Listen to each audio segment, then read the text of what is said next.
When in Philadelphia, cheesesteaks are essential. As we build the cheesesteak playlist, a number of you weren't shy about recommending we check out John's Roast Pork, which is a James Beard award-winning spot in Philly, which has been in business for around 94 years. They're known for their legendary roast pork sandwich, and also revered for the quality of their cheesesteak. In this video, we're gonna accomplish two things. First, we'll answer how their cheesesteak stacks up against all the other places that we've tried in Philly, and then I'm gonna break down which is the better sandwich to order at John's Roast Pork. I mean, roast pork is in the name, so it's gotta be good, but I made a pretty big mistake when I ordered that cheesesteak. And this would be a good time to briefly mention that menu. It looks like at one point they had more options, but now the focus is on roast pork, cheesesteaks, and meatballs, each of which is highly customizable. They also appear to make breakfast sandwiches all day, and that could be a video unto itself. There's a handwritten menu which calls out everything that they don't have, each of which is funny for its own reason. Because you know they put this here because people kept asking for this stuff. Cups, plates, straws, ice. Okay, it's a strictly takeout spot with places to sit for convenience, but Dr. Pepper, is it really that popular in Philly? Most importantly on the do not have list is Cooper's Sharp American Cheese, Cheese Whiz, and broccoli rabe. A traditional way to eat a roast pork sandwich is with sauteed broccoli rabe. At John's, they flipped the script and provide steamed spinach as the dark green instead of broccoli rabe. I don't want to spend a lot of time on this detail right this moment, but this is actually really interesting to me and might be a future live stream topic. I presume this is because spinach is more readily available and most important, consistent tasting all year round. You don't argue with a James Beard award-winning sandwich, guys. And if you agree with that statement, hit like on the video. The cheese they don't have is more interesting though. Two things. First, Cheese Whiz is a legendary part of the cheesesteak in Philadelphia. To draw a line in the sand and completely opt out of offering it, it's pretty ballsy, and a sign that they won't sacrifice the quality of their cheesesteak to dumb it down to the rest of the pack.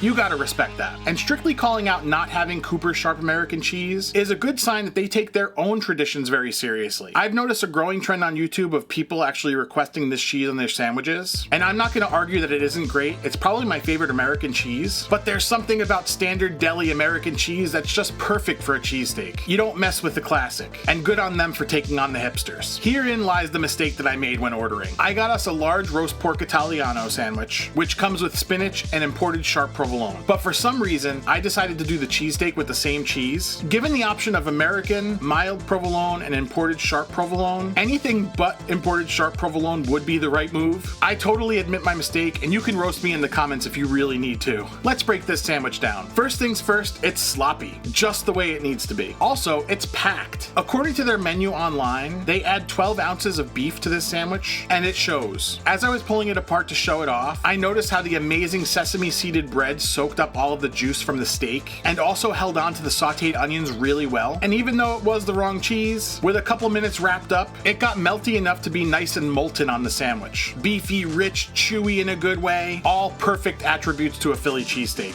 The onions are cut kind of large, so you don't forget that they're there, but they totally meld into the sandwich. And in terms of the harmony of everything coming together, it was perfect. And that includes the seasoning. Not at all bland, salt levels perfect. The only flaw I could talk about is the fact that the taste of the sharp provolone got a little tiresome by the end, but that's only because we also had it on this giant roast pork sandwich as well. And I'm gonna get to that as soon as we finish talking about where this Philly cheesesteak stands in regards to its other competitors in Philadelphia. In terms of Pat's and Gino's, if you caught that video, we essentially determined that those places were tourist traps. Completely serviceable versions of the Philly cheesesteak, but nothing special. John's cheesesteak is several classes above these cheesesteaks, and certainly more worthy of your time. I also tried Spataro's in Reading Terminal Market, and I would say John's is better than that one as well, and that's even factoring in the fact that I tried Spataro's on a reheat. The roll at John's is simply better and does a better job incorporating itself into the experience. Cleaver's in Rittenhouse Square I thought was absolutely amazing, but the spicy version that I had there had spicy cherry peppers, pepper jack, and a sriracha aioli. The comparison here might not be exactly fair, but I think John's was even better than this, making John's the best cheesesteak that I've had in Philly so far, even with the cheese as a shortcoming, which was my own fault. And that's a good segue into talking about the Roast Pork Italiano Sandwich at John's, because this was a totally different beast. In terms of the visual, very similar vibe to the cheesesteak, where you can tell it's a goal for this sandwich to be a singular harmonious bite, nice and sloppy just like the cheesesteak, packed just like the cheesesteak, unseated roll which is actually opposite to the cheesesteak, which I find a little bit interesting. I wonder what went into the decision to make the bread different for each. One thing you can tell by looking at the pork loin at the edge of the sandwich is that if you're not careful, this could come off as pretty dry, but they have three things which combat this. First, there's that wet spinach. It essentially acts like a sponge to close some moisture right onto the seam of that pork loin. Second, they clearly have that pork sitting in that roasting gravy, and they transfer enough of that gravy for the third factor, which is the bread, to soak that gravy in. Once they wrap that up,